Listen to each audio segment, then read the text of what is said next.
any other year. And so you see a few in front of you. We've got a coat drive going on with a whole host of bags of clothing in room 319 at the middle school. We have a food pantry also in 319 at the middle school, and that was partly a result of some of the hardships families were facing with food shortages last month. So the community came together. We've got a practical care drive with our NHS at the high school going on, as well as greeting cards being sent out to families and older ones in senior centers. In addition to these things, we have our Love Your Neighbor Day happening on Friday, where our middle school, every one of our kids, is volunteering their time at an area nonprofit and service venue. There are about a dozen that we partner with. This is the, I want to say, seventh or eighth year in which we've done this. So it's only gotten bigger each year. And it's a great way to have kids immersed in doing good work at this time of year and helping others, as well as building our connections with our community. So lots of good things happening on the service front. And that exposure, I think, is vital for kids getting ready to make moves in our society.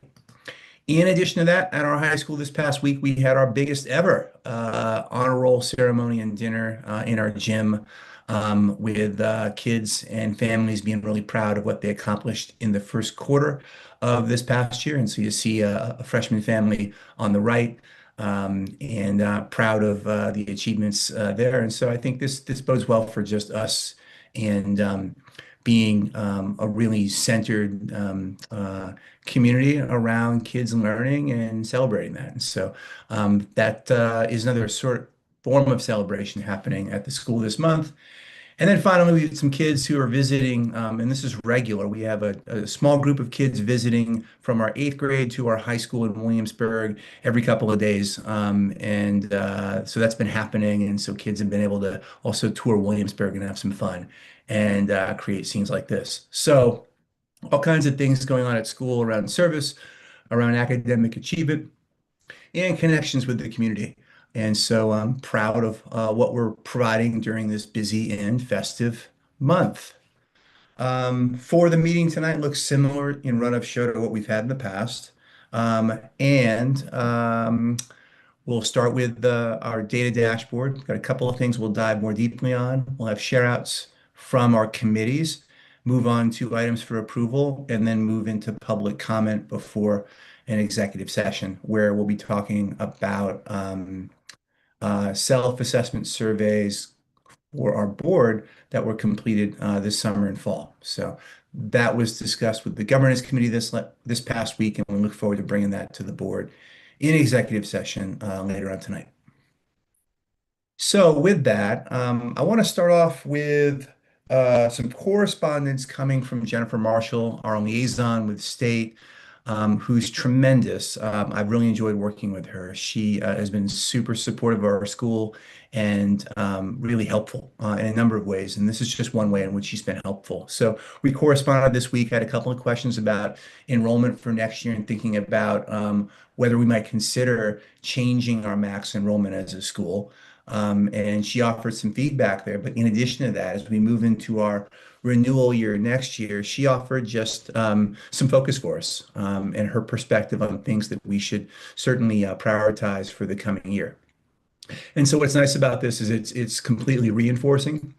Nothing here that's kind of new to us or that is a surprise. Only things that we're looking to really show progress in over the coming year, moving into next year. And so just in taking stock of that, I'll do that over a quick moment. But in thinking about teacher certification and making sure that we are in compliance there, we've got an action plan for us. We share that action plan with our authorizer periodically. We've made some progress over the past few months. And then we're thinking about staffing next year and what that looks like with teachers who are certified. So that feels like we're on top of things and making forward progress. The other items here are around academic performance. First, at our middle school, Jen's recommendation, not surprisingly, is to remain above our comparison districts in ELA, math, and science in grades 6 through 8. We'll have some data in January, both with iReady and with our mock exams, that will give us a sense of where we are now. But we feel pretty good about where things are at this point in time going into January. And so more report out then. In addition to that, she mentioned on-track graduation, which is really about the number of kids over the span of high school who have passed Regents exam at specific time periods. And so that was one thing she recommended we keep an eye on, which we do, as well as our graduation rates. And the marker there is that the average of those two values is 75% or above. We're slightly below that while we have a graduation rate that's quite high. Our on track as of kids' junior year is lower than what we are aiming for. And so this is just an area of focus for us.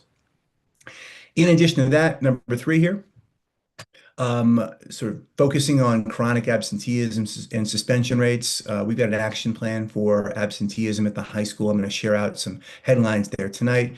And then suspension rates are in great form right now, and we're strong at this point in the year and on target. So finally, she mentions continuing to make progress in ELA as compared to our district publication 13. We outpaced CSD 13 last year, and the goal is to do so again this year. So, in good form coming into this year, and again, more data to share out in January. So that's kind of where things stand. Again, good to get this focus from Jennifer and be on the same page with her as we move into next year. Any questions here or team members, anything you'd share in addition to what I've said?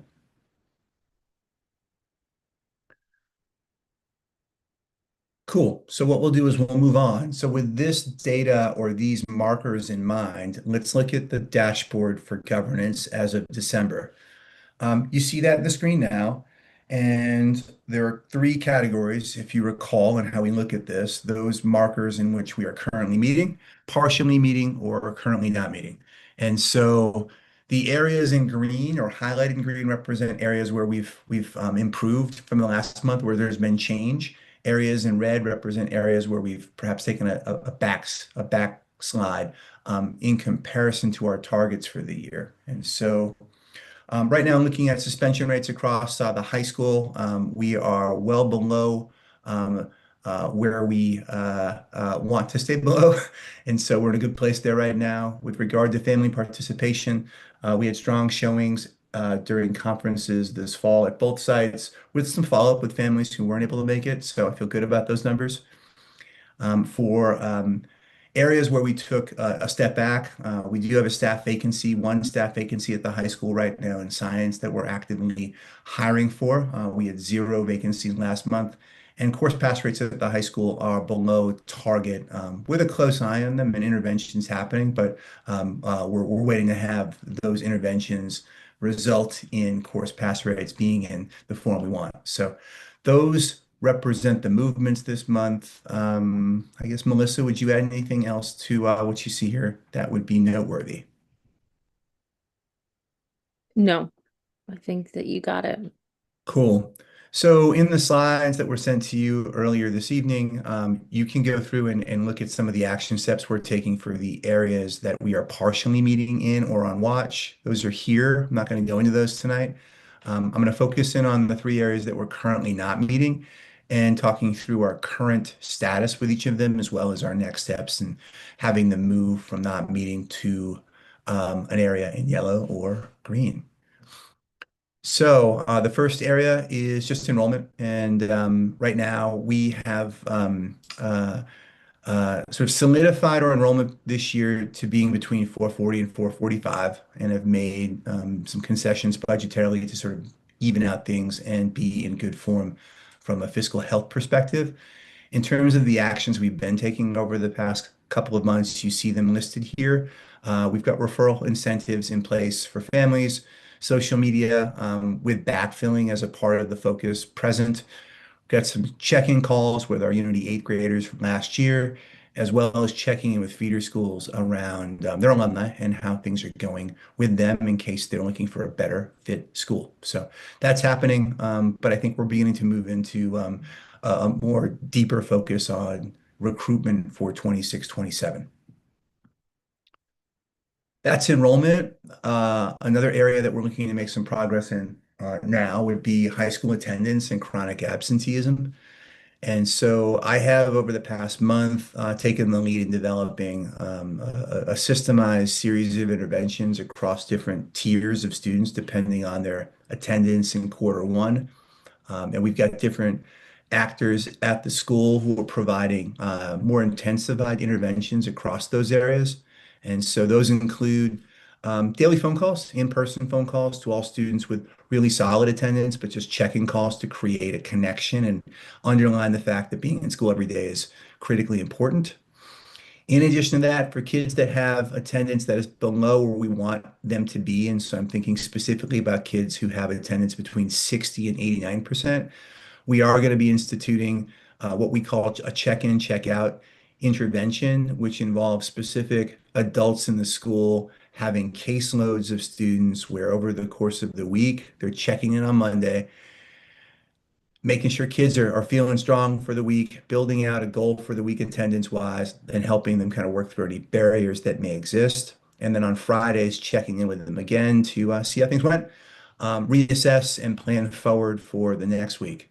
And so that's happening both with our academic counselors and with an attendance interventionist.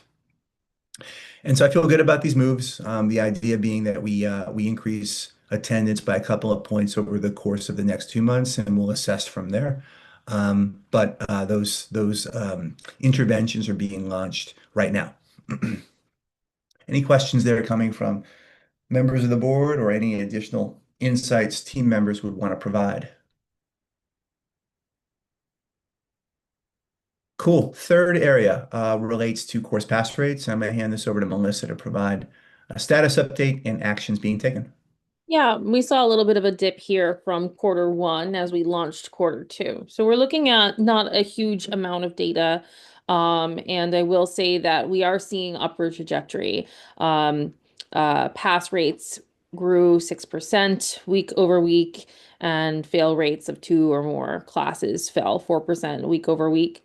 And then Josh and I see the attendance intervention as an intervention that serves this need as well.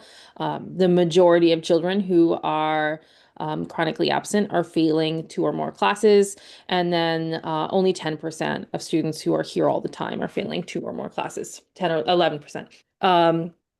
So that is a really important intervention that serves both, but it is not, while it's necessary, it's not sufficient. What we are really focusing on in the short term is supporting and coaching teachers to be using this data to provide supports for kiddos, as well as making sure that grade books are in good form. We found that classes where students were failing on balance tended to have unhealthy grade books. So we have our principal owning this with regular grade book checks, and our ILT is checking regularly, sending weekly updates, and pushing this into their coaching meetings each week with teachers. And then students are getting and teachers are getting more regular feedback. What you don't see here, Misha pointed this out yesterday, is our bread and butter intervention, which is if a student is failing a class, then they're brought into our office hours the next week. That will be starting with quarter three. However, right now that time is planned and focused around a Regents push, and we'll talk about how that's really important when we talk about graduation rates. Cool. Thank you for that, Melissa. So that wraps up the portion of the meeting focused on dashboards and data for governance. We're now going to move into the committee report outs. And so with that, we're going to start out with the student learning committee update. We had a productive call with Ram and with Misha yesterday. So this data is fresh. And so you see the agenda from that meeting in front of you. We're going to focus tonight briefly, and I think all of 5 minutes on we did talk about some of the data points that we just reported out on now during that meeting and get some additional insights. We are also going to now bring you a very brief update on the status of our action steps following IA1 last month, as well as a brief update on graduation forecasts. So I'm going to hand things back over to Melissa here. Yep. Um, just waiting for our slide. So you're going to see numbers that are fairly similar to, oh, I'm sorry, IAs first. Um, uh, the what we have here, last time we met, we went through our IA1 um, results. It is almost time. We're about 10 class days from IA2 or mock exams for our middle school. So how time flies. Teachers have analyzed data and created DDPs, and those are in progress. They're actually wrapping up the 6-week cycle now, and we're getting ready to kick off readiness for our next cycle. They have also unpacked the beginning of the year IE data, and our middle school has administered iReady. We have our early returns. They are wrapping up the last couple of makeups, and high school will do that in the first week back. Um, some of the things we did in order to encourage student growth is to set goals for student minutes on iReady. We made progress, but we fell a little bit short of those minutes in November with some odd weeks and days. The early returns, though, do show high growth for 6th and 8th grade in ELA and 8th grade in math. We've also identified intervention groups that we want to begin and some folks to run those. Those will be starting in the new year. Um, we had some content specific next steps that we discussed in math. We saw that we were below where we had been the year prior. Um, and we've done some intensified coaching with iReady being our first external measure of growth. Early returns show that high growth in 8th grade, so that's encouraging. And then our strongest proficiency in the school is in our 6th grade. So those two areas we were watching most closely. Our next sort of very solid data point showed growth or strength. We also talked a little bit about history. This is a new course. This is our first Regions for All course at our middle school. Students are completing their first kind of big essay and early information. The department chair and I did a looking at student work with some of the shorter questions this week. We're seeing really strong work habits in that class. So we are optimistic about the showing there. Mhm. With Thanks for that. We move on to high school. Yeah, we'll do it. Okay. With our high school overall status, ELA and Global were on track at first IA. Algebra 1 and Biology were close to on track. Since then, our chairs have been really drilling down to the foundational skills that are most predictive of success. Teachers have unpacked their exams and planned for that. And then we've engaged in our data-driven reteach cycles. Students have had some additional opportunities to demonstrate mastery on those aligned tasks. Um, and then we're seeing some instructional continuity and stable curriculum year over year that we hope will show some good returns coming up. We are on those reteach and reassessment cycles at the school. We will be launching weekly assessment cycles using our tracker like we did last year. We are moving that from January from December. I'll talk about why in just a moment. And then we're looking at using exam aligned tools and formats. Desmos is an example. Of an online calculator that we think would be really wonderful if we can get that up and running for students during the exam.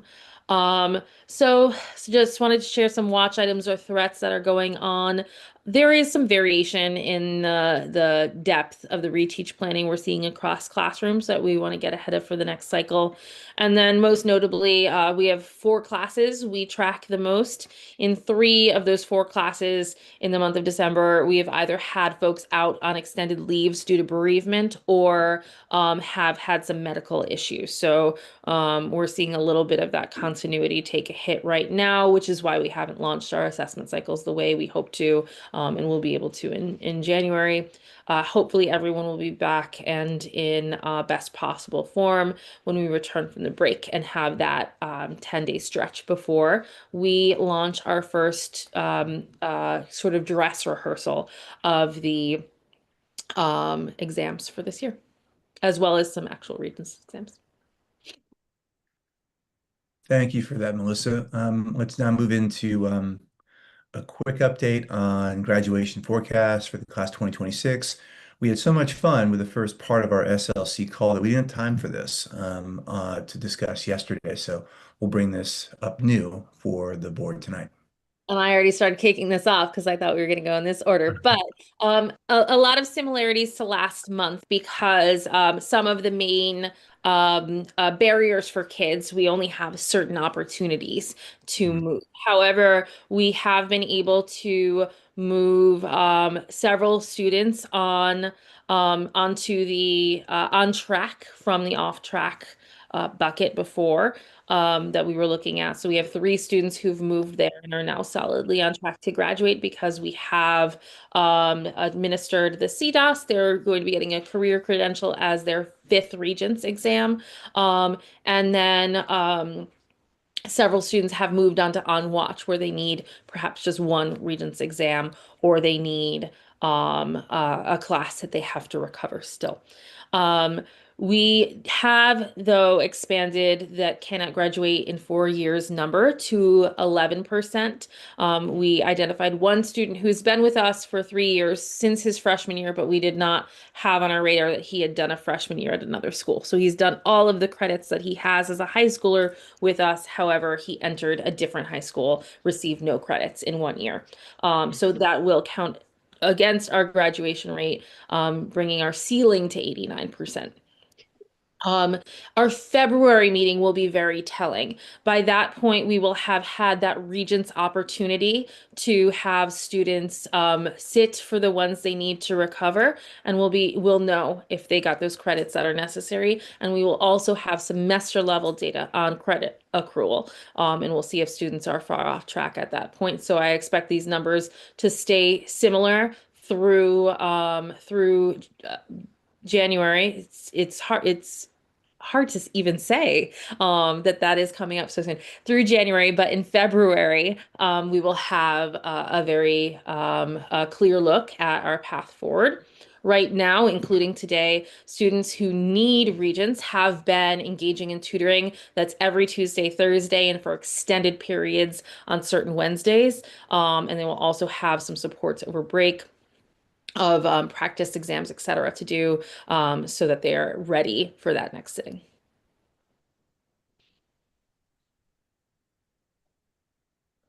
Thank you, Melissa. Are there any questions, points worth raising as of now with the report out of the SLC call?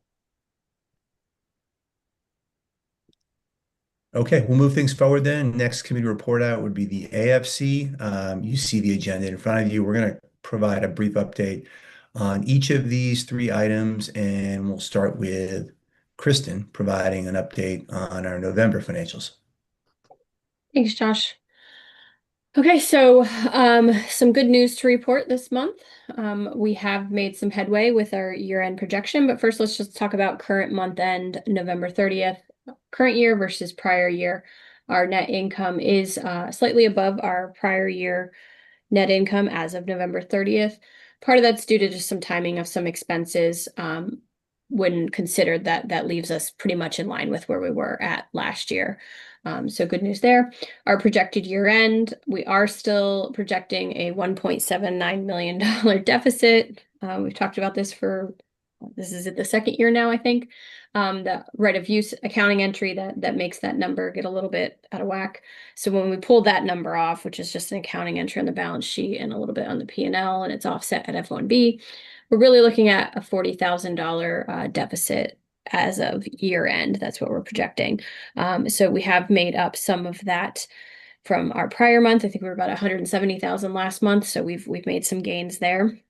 And with those changes, that will put us in line for meeting most of the NICEAD benchmarks and also putting us into a positive position on all the bond covenants. We are on a very slim margin meeting the debt service coverage ratio bond covenant. So this is one area we're going to have to keep a really close eye on because it's currently sitting at about a $4,000 margin right there. So that's not a lot of room to work with. So we'll keep an eye on that as we move through the months. But we have made the transition into meeting that coverage ratio as of June 30th at this point. So some positive movement in November, and we'll continue to look at our expenses and make sure we're keeping them aligned with the reduced enrollment we have. Thank you, Kristen. Yep. Jim, if it's okay with you, we're going to make a quick change to the agenda. And Ram is here and able to be here for a few minutes. I think it makes sense to move into the approval items. There's only one approval item tonight, and that's just the minutes for November. And so if that makes sense to you, could we bring that to a vote? Sorry, it was on mute. Yeah. Yeah, let's go Yeah, ahead. okay. So I'll hand things over to you. The approval item is on the screen. Okay, so the only item we have, well, how many do we have? Just Oh, there one. it is. Okay, good. Um, so minutes from the prior meeting, does anybody have comments or questions? Okay, seeing none, all in favor? Show of hands. Thank you. Okay. All right. Thank you for that. There's always a meeting or two over the course of a year in which there's one approval item, and that's the prior minutes. Tonight's that night. Congratulations. We'll move things back to the committee report outs, and we're on AFC. We'll provide a quick report out now on student recruitment, and this is for 26-27. And so I'll provide kind of a current standing of things and some of the steps we're taking now and over the coming month. Chris, if I miss anything, just let me know. Status-wise, right now, we got 15 and 15 at the middle school and high school for sixth grade applications and ninth grade applications. That's roughly in line where we've been over the past 4 years, maybe a little lower than the average at this point in time. Our goals right now is tomorrow are 23 and 20, and so we're shy of those. And so we'll keep an eye on this. It's still early in the season, but it's going to get very busy in January and February and March. And so high season is very close by. So we have an eye on this with a number of actions being taken. I'll talk about those in just a moment. In addition, for our eighth graders at Unity Middle and them attending our high school next year, we've got 9 confirmed right now.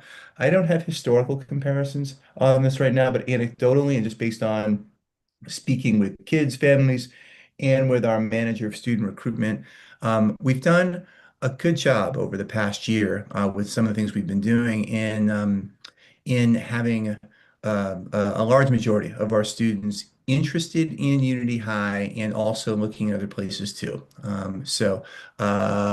In many of the cases with our students in this year's eighth grade, it's going to come down to what other options they have available, and then our high school and what we put forward seeming best. And so that's the work right now is both in offering small group tours to all of our eighth graders coming to our high school. That's happening twice weekly. You saw a photograph earlier of some kids having some fun in Williamsburg during that visit. And then having follow-up conversations with individual kids and their families about options and what excites them about high school, and then making sure that they know of all that we're offering at our high school. In addition to that, we are offering right now congratulatory calls that's made to our families from our high school principal, and so a nice touch there with some correspondence and some additional updates coming out in January after the break. So that's what we've been doing with our current eighth graders in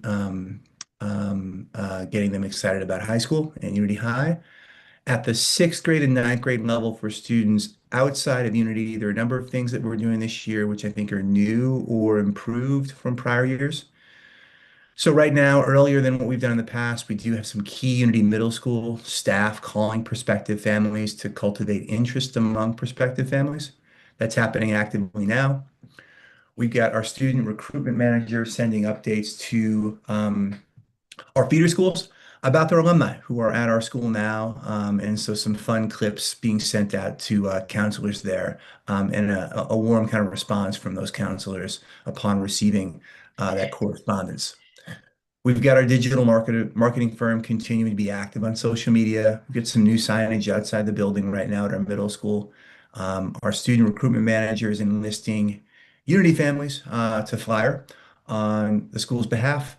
And then we have prospective families being invited and taking part in Unity events, including an art show this past week and a faculty student game at the Barclays Center last weekend. So those are the things that are noteworthy here. Chris, would you add anything to what's happening from a recruitment initiative perspective? Yeah, one thing I would add, one indicator we do look at is how many of our eighth grade families have applied to other schools, because the DOE high school application actually closed earlier this month. Compared to the last few years, we do have less families of our school, less of our eighth graders have applied to other high schools, which says to us that they're interested in Unity High School and continuing on the 7-year journey. Thank you for that, Chris. So more to report out in January. That's the status of recruitment as of today. And then finally, just updates on 584 Driggs and the renovation that was done over the summer and continues to be in play. Updates include we got our hoops in. We got our hoops in over the Thanksgiving break, so kids are excited by that. We also had an engineer and a plumber and a contractor and architect in the gym today to think through some of the work that'll be happening over the break around plumbing um, and reducing the likelihood or possibility of future flooding in the gym. So I feel like we're taking active steps in the right way right now. Yeah,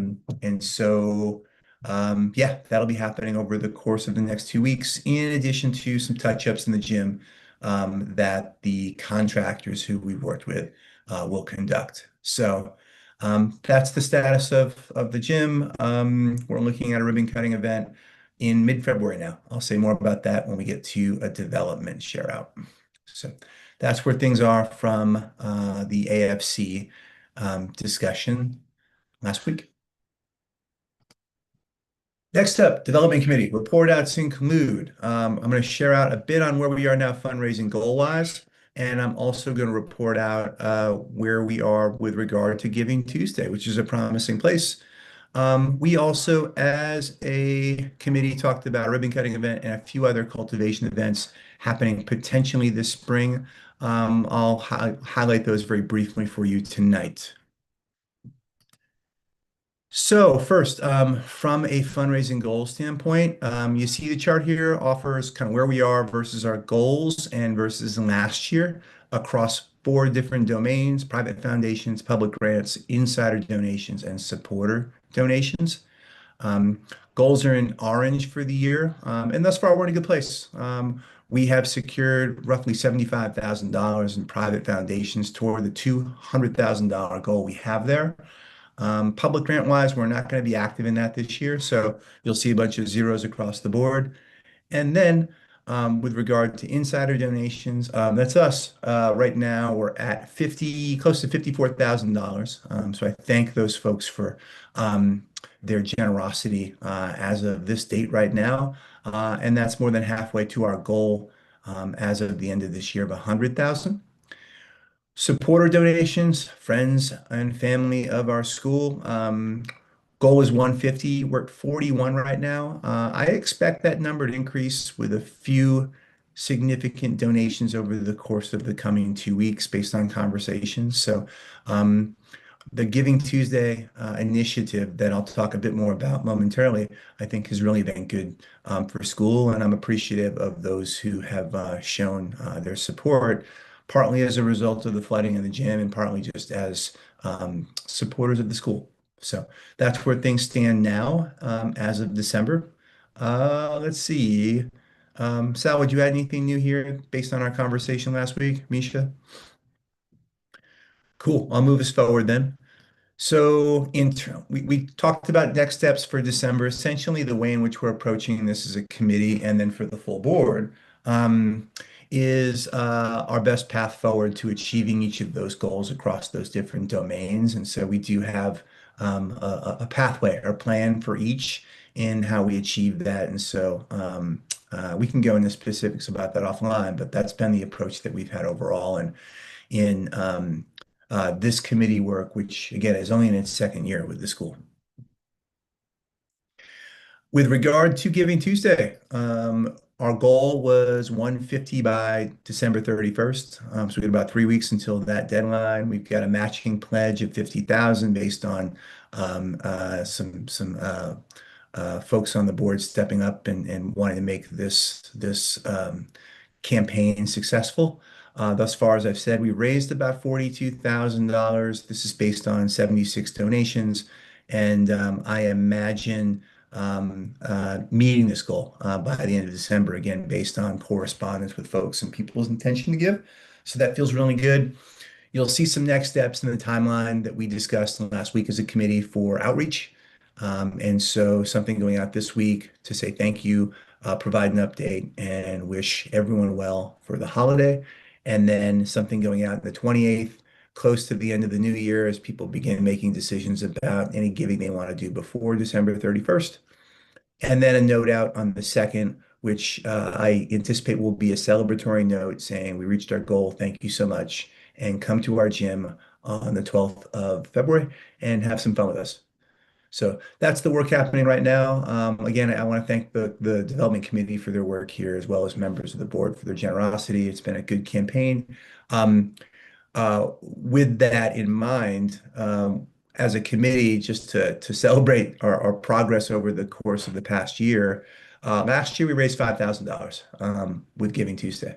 And so we have blown that out of the water with regard to the work this year. And so I think that bodes well for our capacities to bring additional resources to our students, our school, and community.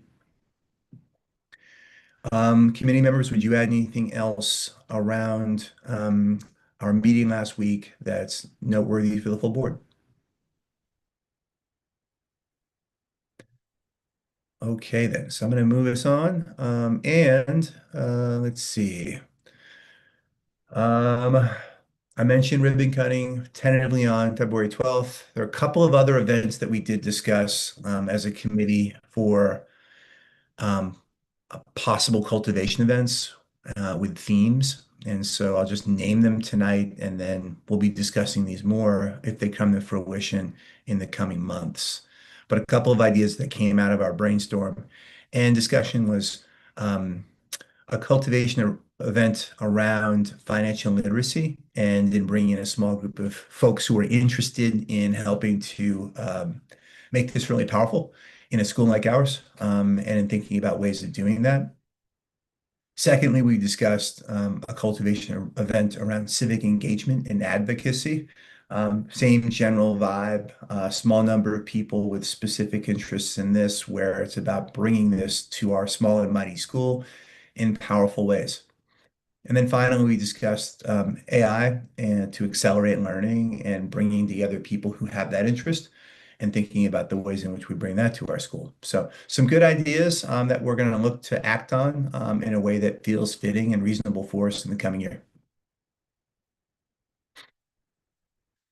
So with that, I feel like I might have skipped over one committee update. And yes, here it is. So the last committee update was for the governance committee. We took part in the meeting on Friday with Lenny and Jim and Mario. There were two topics of discussion. We talked about enrollment planning, and did some thinking around enrollment, given where we've been the last 2 years, what that might look like this coming year, and the possibility of perhaps going with something smaller from a planning perspective than what we've had. And so that's ongoing, but there's some good reasons to think about how we have our enrollment fit just right, given what we're seeing recruitment-wise and given what we've seen in the last couple of years. So more to discuss there, but that's happening somewhat within the governance committee as a planning priority. And then we also discussed the Board of Trustees self-assessment survey. We'll share those out during the executive session tonight and have a bit of discussion within that. There are a couple of proposals for ways in which we act on that data in the near term. So I think that's it from the governance perspective. So with that, I'm going to move us back to we have covered items for approval, and we move into essentially the next meeting, which will be happening on January 28th, 2025. It's a 6:30 p.m. meeting, and it's meant to be in person, 584 Driggs. So this will be the first in-person meeting we've had this year at the high school. Again, January 28th. And there are a number of items that are tentatively on the agenda for that meeting. You see those in front of you. Always looking at data, so we'll revisit the data dashboard. We'll talk about enrollment updates. I'll offer some updates on our alumni and their success. We'll look at our stakeholder perception survey data from staff and from families and students. And then we'll do some progress monitoring around our 3-year strategic plan and recruitment for 26-27, in addition to how things finalize with our Giving Tuesday campaign and development in closing out 2025. So a number of things to discuss. With that, Jim, I think we're moving into public comment time, and I don't think there's anyone from the public here tonight, so we can move on from that. Yep, that's right. So should we turn off the recording? Yeah. Yep, give me So- one sec.